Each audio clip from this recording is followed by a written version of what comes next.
Hola Matías, es un placer para nosotros presentar Hermia y Elena en el marco del Focus Latinos in the USA. Es tu cuarta película vinculada a la obra de Shakespeare, pero no vamos a hablar de este aspecto de tu obra. Si elegimos esta película es porque se trata de tu primera y hasta ahora tu única película filmada en Nueva York. Ujú. Hay que decir que vives allá desde 2011, creo, Sí, y que la película la filmaste en 2015, 2016, algo así. 2014 y 15. A ver, Bien. sí, 14 y 15. Bueno, primera pregunta muy sencilla. ¿Cómo fue la experiencia de filmar en Nueva York, en un nuevo idioma y en un nuevo lugar, en Nueva Mm, York, sí, para un porteño eh, como vos? como un parte. Sí, se dio porque después de haber vivido un par de años acá, o sea, cuando yo me mudo a Nueva York en el 2011, me mudo por cuestiones personales, porque mi novio se viene a hacer un doctorado aquí y yo entonces lo acompaño y logro encontrar alguna forma medio parecida a la del personaje de Hermia y Elena, con alguna beca, algún estudio, alguna cosa así, logro poder mantenerme aquí entonces, y venir. Y para mí el hecho de venirme a Estados Unidos implicaba prácticamente dejar de ser cineasta, como quizás porque soy un poco dramático, pero para mí si soy cineasta es porque tengo un contexto que me lo posibilita, que es el contexto que yo, a medida que fueron pasando los años, logré crear junto a un grupo de personas, junto a ciertas instituciones, como la Universidad del Cine, y una temática, y un movimiento, y una ciudad, digo. Entonces, al moverme de ciudad, para mí yo me estaba alejando de las posibilidades de yo hacer películas, ¿no? Y sin embargo, bueno, entonces no me mudé con una intención de filmar. De hecho, cuando hago Viola, que es como la segunda película que yo hago con Shakespeare, hago la película antes de subirme al avión, a modo como de casi de despedida, ¿viste? Como, y después le edito acá, y después incluso hago La Princesa de Francia, como viviendo acá, pero viajando a Buenos Aires a filmar y después volviendo. Y a medida que fueron pasando estos años, 2, 3, 4 años, empezó a suceder que aquel contexto que posibilitó a las películas en Buenos Aires empezó también a generarse acá en Nueva York. De repente conocí un conjunto de personas que generaron un nuevo contexto en el que yo sí pude hacer una película acá. Entonces, si hice una película acá en Nueva York es porque lo conocí a Graham Swan, por ejemplo, o a Jake Perlin, por ejemplo, ¿no? Que hicieron posible que un día venga, después de haber hecho La Princesa de Francia. Entonces es interesante también como una película llama a la otra, ¿no? Por haber hecho La Princesa de Francia o Viola, gente se interesó acá, o yo me contacté acá, o tuve distribución en Estados Unidos, y así lo conocí a Graham, que se vino en un gran amigo, él también es cineasta, y entonces empezó a ser posible hacer una película acá, o sea, como casi, no te digo sin esfuerzo, pero sin empujarlo, ¿no? O amigos como Tommy Davis, que es otro cineasta que también me ayudó en la parte de fotografía, en algunos episodios, como que se dio el contexto, se generó, se reprodujo ese contexto, ¿no? Y después también, bueno, cuando Graham viene y me dice, Matías, si te dan ganas de hacer una película acá, creo que te puedo ayudar. Entiendo ahí que él me está diciendo que si yo tengo ganas de hacer una película de bajo presupuesto, ¿no? Como me dice, si querés hacer una película como aquellas que haces en Buenos Aires, acá en Nueva York, quizás podemos juntos hacerla, y yo entiendo lo que me quiere decir. Y entonces yo lo que digo ahí es que lo que yo me parece bárbaro, pero que me dan ganas de que sea con mi director de fotografía y con alguno de los actores con los que yo suelo trabajar. Como que hay algo que no me interesa ser heterogéneo, ¿viste? Como cultivo y mantengo y protejo mucho ese nido de producción. Yo no creo que yo sea cineasta independientemente, ¿entendés? Como que sino que soy en tanto y en cuanto estoy en vínculo con ciertas personas, ¿no? Porque quiero cultivar una cierta manera de hacer cine, quiero cultivar cierta forma, y bueno, entonces en ese momento se dio así.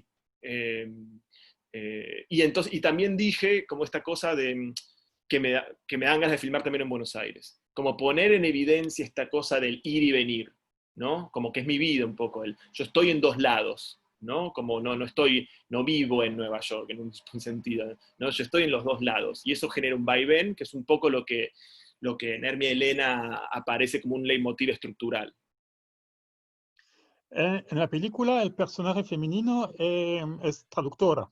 Sí.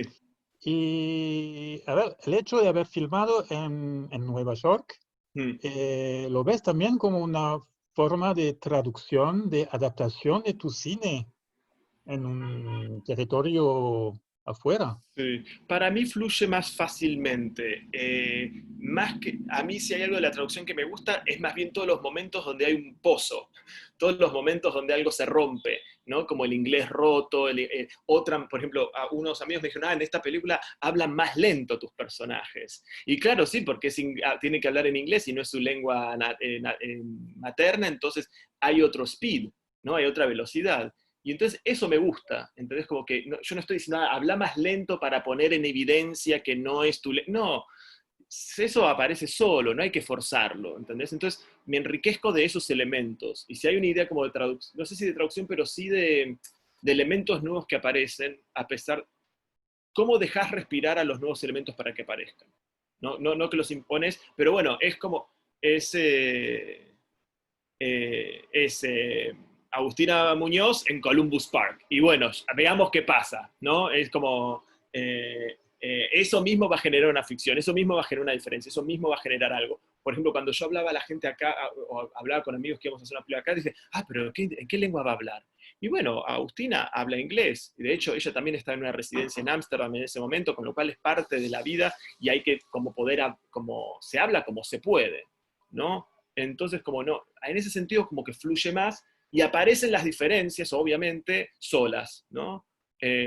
Después está todo el tema de cómo es que se filma en una ciudad que no es la tuya, cómo no debe ir en un turista. Más que la idea de traducción y ponerme a pensar cómo traduzco tal cosa, tal otra, lo que más me surge es la idea de, de cómo filmar una ciudad que no es la mía. Porque por más que yo viva acá y por más que esté un cierto tiempo y que conozca ciertas cosas, uno es un turista extendido, ¿no? Bueno, te lo dice el pasaporte, de hecho, eso, ¿no? Como vos agarras el pasaporte, a mí cada vez que alguien me dice, vivo en tal, a ver, el pasaporte dice que en un momento es una cosa fatal, nefasta, ¿no? Los pasaportes, pero es una realidad. Y en ese sentido, bueno, me fui un poco por las ramas, pero es más bien hacer esa alquimia de elementos y permitir a ver qué es lo que ellos dejan ver, más bien, esas diferencias. Eh, de hecho, por ejemplo, como cuando tuve que pensar quién iba a ser la protagonista de esta película, elegí a Agustina Muñoz porque su experiencia de vida se emparentaba con la del personaje, ¿no? Entonces ella tiene, como vivió en Ámsterdam, maneja el inglés como puede un poco mejor, no es tan bizarro. No quería ser la típica película como de la persona del chiste de la incomunicación, ¿no? Del Lost in Translation, ¿no? Como no me interesaba tanto eso, y tampoco me interesaba la idea de la unión pacífica de las partes diferentes, todo lo contrario, por eso la escena con el padre, ¿no? Que es como lo irremediable, lo irreconciliable, ¿no? Como, sí, eso. Vuelvo a la problemática de filmar en Nueva York, que seguramente Sí. con París es la ciudad más filmada Uh, de la mm. historia del cine. ¿Y por qué? ¿Qué mirada tuviste? ¿Cómo fue cómo decidiste tal plano en Nueva York? ¿Cómo Sí, decidiste dar tu sí, punto de sí, sí. vista de la ciudad? Sí. Sí, debe ser insoportable filmar en París. Sí, sí. Si hacer un plano en París es una cosa insoportable, pero bueno, como el peso, ¿no? Como todo. Bueno, en Nueva York pasa un poco. Y mira, te respondo como con lo que sucedió exactamente, y que tiene que ver con esto de, no es falsa modestia de mi parte decir que uno es cineasta, uno se las películas porque está en relación con otros, ¿no? Como que es el equipo también el que arma las películas, que es importante esa comunidad, esa familia que venimos cultivando hace más de 10 años ya, ¿no? Porque, por ejemplo, una de las primeras cosas que filmé era una terraza, ahí en la zona como de Chinatown, esa zona como de Chinatown, después desarrollo un poco más. Eh, y una terraza donde yo dije, tengo que muy rápidamente establecer que es Nueva York, porque es el inicio de la película y tengo que poner esta diferencia de Nueva York-Buenos Aires, entonces como que sea algo que se note muy claramente. Entonces en esa terraza quise filmar ahí porque un día fui a tomar algo a la casa de una amiga y estaba el City Line, ¿viste? Está donde está el Tower, el Freedom Tower. Entonces, ¿o no? ¿Cómo se llama? Sí. Eh, Entonces, bueno, mira, además es como medio la Old New York, porque también son esos edificios viejos con los nuevos, no sé. Y después de eso panea para este lado y María aparece quemando las postales y qué sé yo. Y en esa oportunidad filmé, no con Fernando López, que es el fotógrafo con el que yo suelo trabajar, en ese momento se estaba pasando La Princesa de Francia en el Festival de Nueva York, vino María Villar y aproveché esa venida de María Villar para empezar a filmar la película. Y Tommy Davis, este amigo americano de Texas, que también es cineasta, me ayudó con la cámara. Y cuando fuimos la segunda vez a la locación a ver el planito que yo quería filmar, yo miré para, cuando él llegó, yo estaba mirando para el City Line, ¿no? Para y él estaba mirando para el otro lado, que era la zona de casitas bajas de Chinatown, que no tienen, que parece el 11 en Buenos Aires, como ver el 11, ¿no? Los techos del 11 en Buenos Aires, como una cosa plana y que no parecería tener mucho carácter, o no carácter, sino distintividad, digamos, si existe la palabra. Y de repente me di cuenta, yo estaba por caer en la trampa. Yo estaba haciendo la postal turística, que yo dije que no iba a hacer, que que papá, y finalmente en el momento primero ya iba a hacer una cosa. Y fue gracias a este amigo y colaborador que es de aquí, que vivió más tiempo en Nueva York, que inmediatamente la idea del City Line le parece, ni la pensó, ¿entendés? Inmediatamente dobló y fue a esa imagen, que es en la que está en la película, filmante al inicio, de los techos de Chinatown, ¿no? Que si de hecho te pones a mirar un poco más claramente, más cerca, empezás a ver que es Nueva York. No hace falta empujar tanto, no hace falta ir tan rápido al cliché, no hace falta ir a los monumentos todo el tiempo, a los landmarks. Las cosas aparecen solas. Yo no necesito escribir una escena en los taxis amarillos de Nueva York, porque los taxis amarillos se te van a meter igual en el plano. ¿Entendés? Entonces, como no hace falta. Entonces, eso fue un poquito como la idea. Y una cosa última en relación a este barrio donde filmé, que me resultó interesante porque es que me gustó, fue un hallazgo azaroso porque era la terraza de esta amiga y veía esa canchita de fútbol y veía el parque que me gustó y qué sé yo. Pero lo que tiene interesante esa zona es que no es literalmente Chinatown, es el momento donde Chinatown se encuentra con City Hall, con la parte más antigua de los edificios medio brutalistas, de hay una prisión, ahí está la alcaldía, es como está todo lo del, no sé, principio del siglo XX y Chinatown. Es una fusión muy extraña y particular que me parece que habla un poco de esta ciudad también, ¿no? La idea de fusión. Y hay algo de la traducción, hay algo de mis películas, hay algo de yo agarrando Shakespeare haciendo medio cualquier cosa, digo, que tiene que ver con la idea de mezcla, con la idea de impureza en un sentido positivo y dinámico del término, y vital, y generador, y abierto. Entonces también fue como ir encontrando esos lugares, ¿viste? Como después también, como Nueva York no es solamente la ciudad de Nueva York, es un estado gigante donde también te vas un poquito para arriba y tenés estas casitas y esta nieve y esta cosa, y también incluir eso, como de manera sutil, pero incluyendo, ¿no? Estas cosas. Entonces, esa fue como mi estrategia, pero me fue muy necesario estar trabajando con Graham, con Tommy, con gente que ayude a que las ideas que uno tiene apenitas florezcan mejor y que se dirijan mejor, que la enredadera trepe mejor, ¿viste? Como si no uno solo hace macanas, digo, o uno es mejor en relación, digamos. Fue ese como el parámetro, digamos. Aparecen en la película varios cineastas independientes Sí. de Nueva York. Vos como cineasta argentino, ¿cómo la pasas en Nueva York? ¿Te sentís integrado? ¿Hay Sí. intercambios con los cineastas de allá? Eh, Creo que en ese tiempo, de esos primeros 4 años en los que yo estuve, donde el primer año te imaginarás que yo estaba yendo al cine todo el tiempo. Es toda gente que yo conozco de ir a ver películas, ¿no? Y que te encontrás en un sitio y en el otro y empezás a tener un vínculo, digo, por la repetición. Pero bueno, tardó un tiempo largo y en realidad lo que también ayudó mucho es que se pasaran mis películas acá, cuando se estrenó Viola, cuando se pasaron las películas anteriores. Eso también hizo que también se acelerara un poco los vínculos, ¿no? Pero fue la cuestión cinéfila la que unió. Lo de los cineastas en la película creo que tiene que ver con eso, no fue tan adrede, no fue tan a propósito. Sí me sorprendió mucho el cine de Dan Salid cuando lo vi en el Anthology Film Archives, que se hizo una pequeña retrospectiva a propósito del estreno de The Unspeakable Act, y cuando vi The Unspeakable Act, vi un cineasta americano que no suele existir. Digo, una persona, no es un joven cineasta que es cool y no sé qué, no, es un señor mayor, un señor de mediana edad, un poco más, que labura y junta su dinero y hace sus peliculitas como quiere él y como a sus propios términos y en sus propios ritmos, mostrando también una Nueva York que yo no había visto nunca, ¿no? Como ese Brooklyn que no es el Brooklyn de Williamsburg y de la Bohemia, sino uno más suburbano, más extraño, como que también me resultó como, no sé, me resultó muy cercano. Incluso, bueno, después me enteré que también había filmado con la misma cámara, digo, pero que con la que yo solía filmar. Como, pero había algo como que me resultó cercano. Hubo algo que y me llamó mucho la atención. Digo, no sentía eso en otros casos, en otros cineastas.